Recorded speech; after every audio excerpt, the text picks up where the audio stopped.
Morning. It's a Tuesday morning and we are getting ready to go back and do corn. Wanted to show you this though. I don't know if I've shown it in any previous videos, but I got this New Holland Agriculture, metal sign in the mail. Came in a box shaped just like the sign. Nothing written on it, so we just thought it was from New Holland. And then I got a text from Jeff Weinstock probably, I don't know, a week, 10 days after I got that. I know Santa Claus brought us our New Holland sign.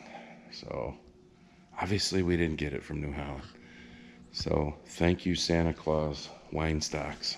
So that's who it apparently came from. Now I gotta check the oil in that truck before we take off.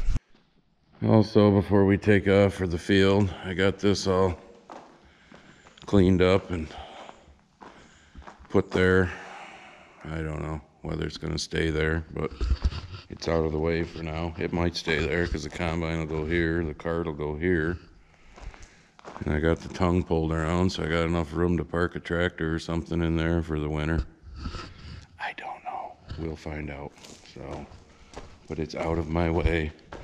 We took the time to clean it up yesterday because we did. Yesterday was just switchover day, being Monday. We got the rest of the beans emptied out of the wet bin. Got the dryer empty. The bin is very full. Got it all switched around to corn. Switched the combine around to corn.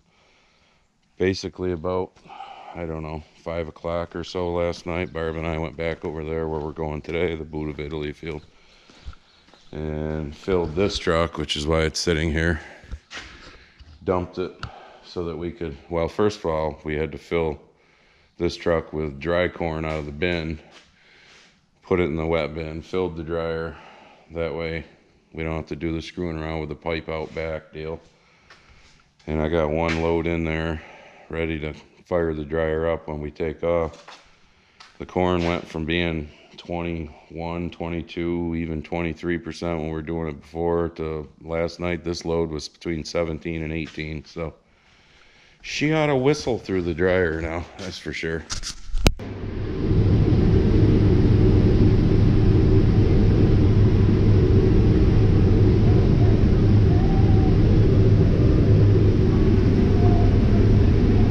This corn's running anywhere in the 150s up to over 200. You get on these knolls here and it's not quite as good because it suffered for moisture. Once you get down into some of the valleys and it's over 200, but it's drier, that's for sure. Just missed Barb pounding through the washout here at the headland. Oh, by the way, we've moved down the road to the 25 acres. Great song on too. And oh, I better turn it down though for screw tube, because the only thing we got left down there at the Angle Farm was what's left is the test plot, and they're coming at 9 o'clock tomorrow morning for that. So you will get to witness that wonderful experience. Yeah, that's just all sorts of fun. Alright, walking over here to the computer shack. As you can see, it's a beautiful Wednesday morning. About ready to get rid of my sweatshirt because it's supposed to go back up into the 70s again. I just wanted to see how much corn we got through this last night before we had our issues. And I will show you our issues here shortly. Oh, well, we got just over 2,000 bushel. 2,078 bushels through it before all hell broke loose. Hang on, I'll show you all hell breaking loose. Oh, as you can see, going back through, corn was pretty dry yesterday. Most of it was running in the 18s. And there was some that was 19, because I can flip back through. Okay, there's the most recent screen. But anyways, you've seen my cousin Preston here. Well, you actually maybe never really seen him because he's been up there greasing the top of the leg. Well, he brought my cousin Jody, his dad, with him last night. I had a legislature meeting. Barb texted me. She said the dryer quit. So I texted her back, check a few things, whatnot, and she showed me the screen where it said pop-up It had shut off because this pop-up thing here, which sometimes gets corn under it, which it got under it yesterday, and I'll tell you why. But this thing had pushed down and shut it off. All right, let's get the corn off of here.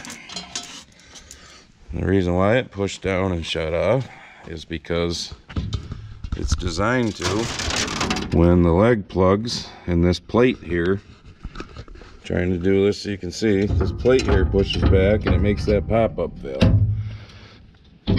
go. Well, the leg plugged. And Barb went up because, unfortunately, you know, with my vertigo, I'm like a 2-year-old clinging to its mother's leg when I get up there and the world starts spinning. I mean, it messes with me now when I look up and see the clouds moving through the air. Oof. Anyways, I'll show you down here. It's probably going to be somewhat dark, but you can tell that the big belt inside is all pushed to this side of the leg. Well, up top, it's done the same thing, which is not a big deal because you have adjustments here. I left the door off, obviously, but the problem is, let me get my phone out. Jody took a little video, and so did Barb, to show what our issues were. All right, hopefully this comes in good. Oh shit, sunlight.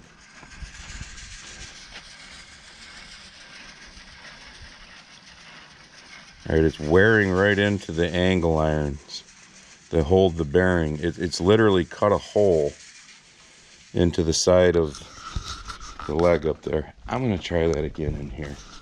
So you might see it twice. I'll go in the computer shack and see if we don't have shadow and sunlight and all that stuff to bother.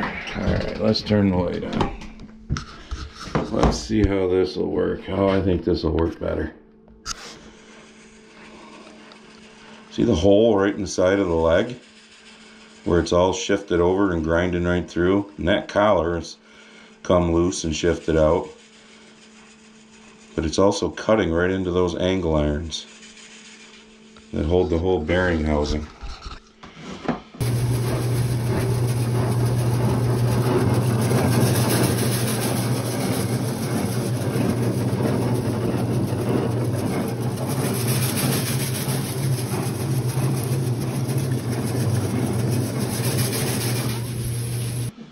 So I have A and Martin, the people that I deal with, that you've seen here a couple times already this year for various different things.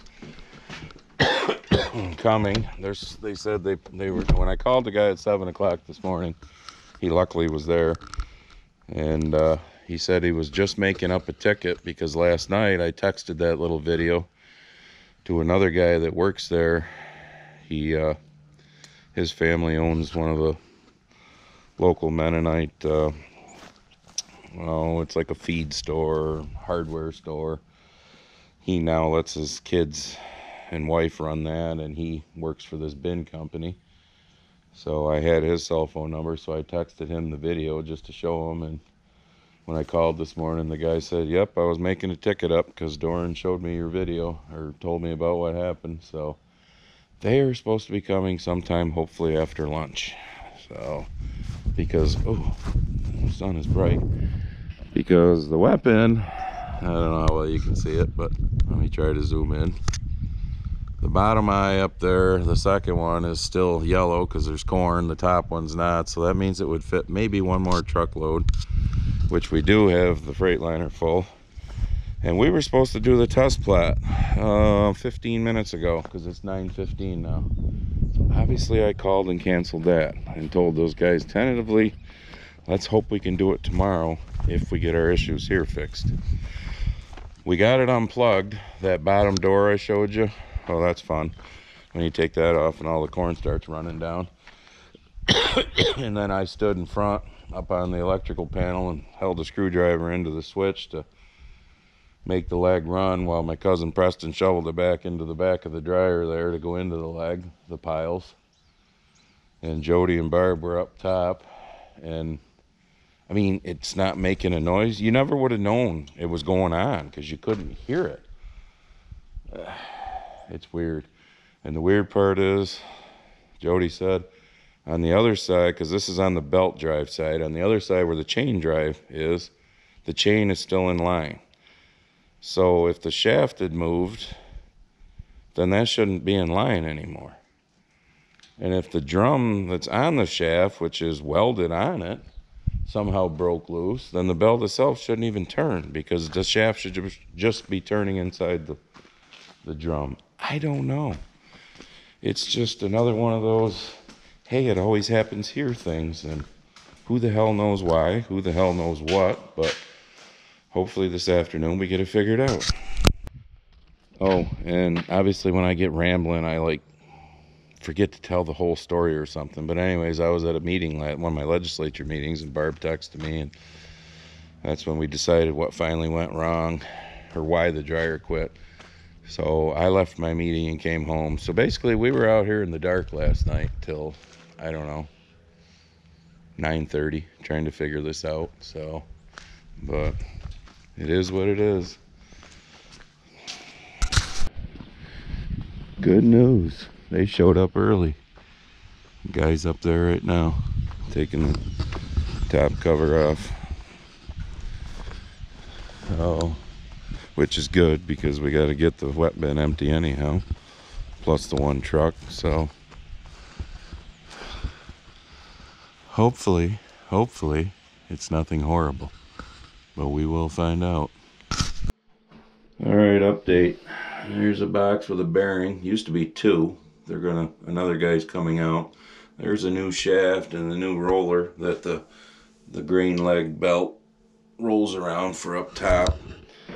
That's been sitting here for probably 4 years because the old one broke and got welded, and it is what it is. But the previous person said the weld would last forever. Well, it apparently wasn't welded perfect, and we've ate 2 bearings up there now as it is, and now it sounds like another one's bad, plus the shaft, because if it's not welded just perfect and it's got the slightest wobble to it, that's basically what our issue is. So the new shit is going in that's been sitting here.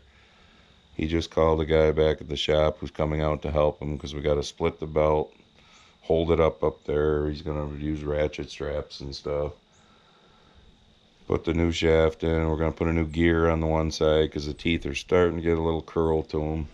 Might as well do it all while you're doing it. New chain, new belts, new bearings. I told him, let's just leave that bearing sitting there for a spare. Have your guy bring 2 more. So that's why he left the other guy at the shop, so he could call him and tell him what he needed. So hopefully by day's end, we are emptying or firing it up to start emptying the wet bin. Obviously, with that much corn in, it's not going to empty in, an hour. So, and tomorrow we go back to doing corn. So, but we're going to fix this, and we're going to fix it right. No welding shit. Zoom in as much as I can, but that's 80 feet in the air, so come on, you bitch. He's up there turning at my hand right now, trying to find the splice in the belt so they can take it apart when the other guy gets here. But I mean, you obviously can't hear, but you can't hear it, making horrible noises. So, but like I said, if that weld was just a little bit imperfect so that shaft had just the slightest, so like he said, let's put everything new in. And you, like I have my favorite saying, you be you, I'll be me. That, and are you getting it yet? I like that one on Instagram. I have no idea what this is going to cost me. It's going to cost me 2 new bearings because we're going to leave that one there for a spare. I already have that stuff, the shaft and the roller. So 2 new bearings, a new gear, and the labor for him and the mileage and the next guy coming out and whatnot. So whatever. I mean, if it costs me between $500 and $1,000 to get it right, It's better than every other year changing a bearing and wondering why we keep eating bearings. So hopefully we get it right. And the kid said, I said, what are we going to do with the hole that it was starting to make? Are we going to, silicone it so corn and beans don't pop out? He goes, no, I'll make a patch and put it on the inside. So I like that idea. All right, we got pieces and parts all over. They brought new pulleys in case we needed them. Couldn't get the old ones off. There's the old gear that was starting to get the teeth with the little hook, like I said. Oh, let me see if I can zoom. There we go. See how bad my vertigo gets me looking up. Oh, there's two of them up there now. Oof, I'm gonna back up. I don't know what you're looking at right now, but there's two of them up there right now. I hear a grinder. We're doing all sorts of things. I'm not unzooming you yet because I'm walking over here in front of the shop. I don't tilt my head so much. And getting everything back to 100%, hopefully. Come on, zoom. There we go. Unzoom. So if it needs new pulleys, we're putting them on. Definitely needed the new gear. It's gonna patch that one spot. We should be up and running in a few hours and hopefully not have any of this kind of bullshit issues anymore. So can only hope. It's a little before noon. I mean, I'm basically figuring we're not going to get anything picked today, but we're sitting at the test plot anyhow, so no, we won't get anything picked, but we should be able to get back to the test plot tomorrow. All right, as you can see, run, we are running. 18.7% corn, coming out right now 15.3. I got the target set at 14.8, but that's yesterday's corn that's been sitting in the bottom of the dryer. And she's just a whipping 70%, running in the 180s because there's no need for it. The dryer, for you non-farmers, the dryer it's set at 220 degrees, but it doesn't mean it's always at 220 degrees. The drier the corn, it'll adjust itself down. So obviously it decided it could be 40 degrees less for the speed it's going through and the moisture of the corn. So, but we are up and running. It is 20 after 3. I just fired it up like 5 minutes ago. And it's starting to sprinkle. Yeah, well, they said chance of rain this afternoon. As you can tell by looking at the sky, especially over that way, over the shop. But we are running. We are running good. Pretty much everything up there. The pulleys, he did not change. He said they were in good shape. Both upper sprocket and lower sprocket, he changed. New chain. The shaft obviously is new. I showed you that. He cut a piece out to put in where the hole was being made from it rubbing against the side. They did the alignment down here at the bottom.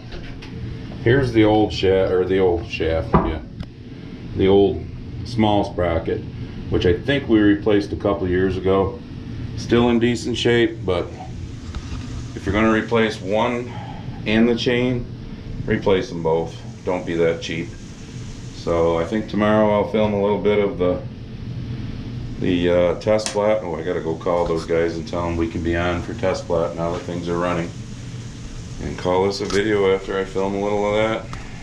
Don't know what this is gonna cost me, but I'll bet you I just dumped $1,000. But if it's makes everything run good, if we don't have any more issues, sorry about the water bottle in the picture.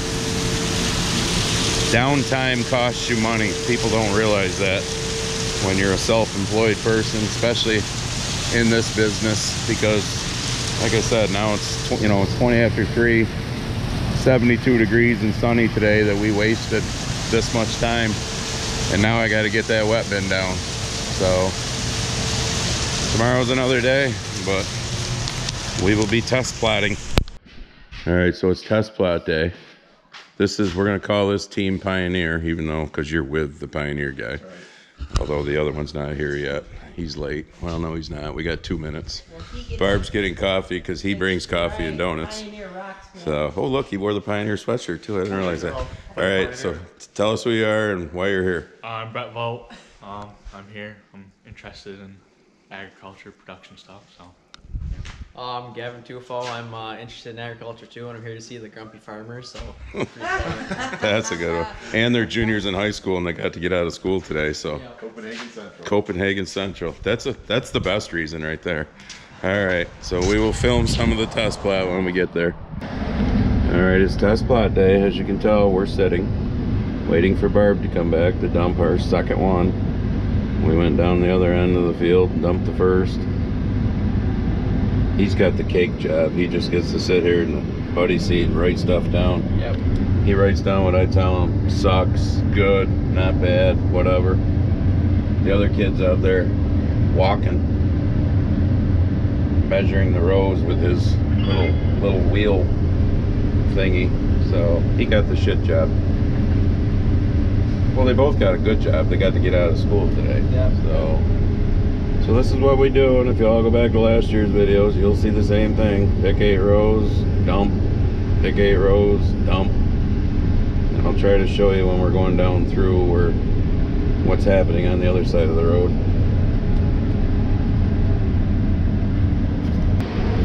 Alright, so we're on our third of 13. She goes across the road. Hang on, let me zoom in. She goes across the road with a cart.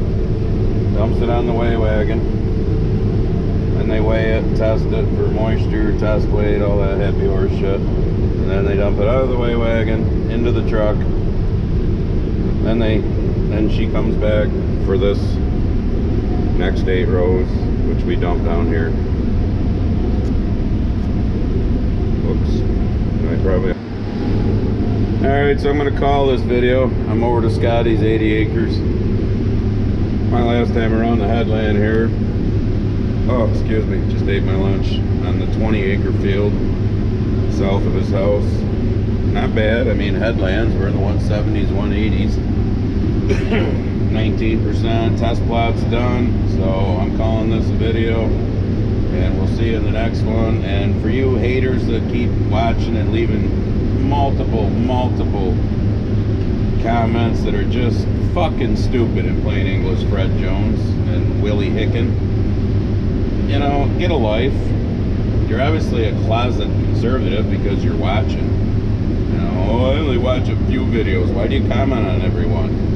So this one's for you, Nelson. In plain English, Willie and Fred, you can go fuck yourselves. I really don't care. So just leave, and I'm going to start deleting your comments because they're stupid.